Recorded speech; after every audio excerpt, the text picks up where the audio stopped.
In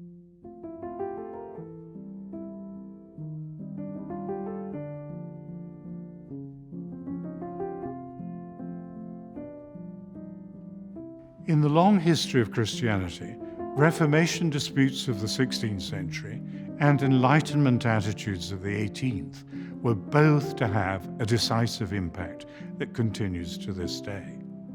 The Reformers substituted for the two very short classical creeds long and complicated doctrinal catechisms, while the Enlightenment insisted that only historical and scientific fact could constitute knowledge. Imaginative claims were dismissed as mere myth. The result is that today religion is commonly perceived as a closed doctrinal system, in stark contrast to the openness of the arts. Turn, however, to religious art, and a quite different perspective emerges. For its art is engaged in so much more than merely illustrating Scripture. Religious paintings develop an openness in religious texts that has allowed artists to create images that keep Bible stories alive and engaging for new audiences. A closer look at three paintings here in Edinburgh's National Gallery will demonstrate this artistic openness. Thereby, truth was not jettisoned, but disclosed in a new way. Take first Domenichino's 17th century Adoration of the Shepherds, where imaginative elements include the shepherds' children bringing gifts and music being played before the infant Christ. Both editions encourage a deeper engagement with the story. Jacopo Bassano's Adoration of the Wise Men from the previous century transforms them from the biblical magi or astrologers into kings of different ages, each one also representing the three known continents, Africa, Asia, and Europe. In this way, race and age barriers of Bassano's time and ours were effectively challenged.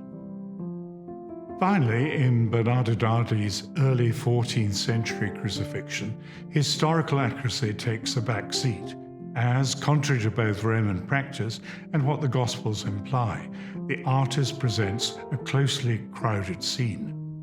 Mary Magdalene is shown desperately clutching the foot of the cross, and Jesus' mother swoons, while on the left side, a complete range of reactions is found among the soldiers and other women. Storytelling devices that effectively compel some kind of emotional response also on the viewer's part. Such artistic explorations are at the heart of my new book, Gospel as Work of Art, which features over 200 paintings and poems and asks the fundamental question: what if imaginative truth and open text, the book's subtitle, are a God-given strategy for keeping the Gospels relevant?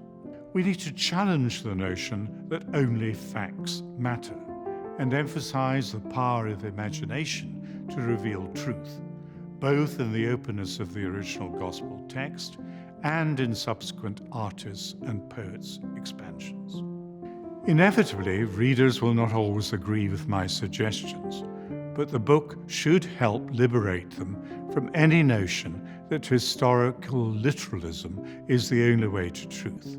Instead, they can see God's dialogue with humanity continuing in conversations between historical and imaginative aspects of the Gospel text, with both legitimate avenues towards truth.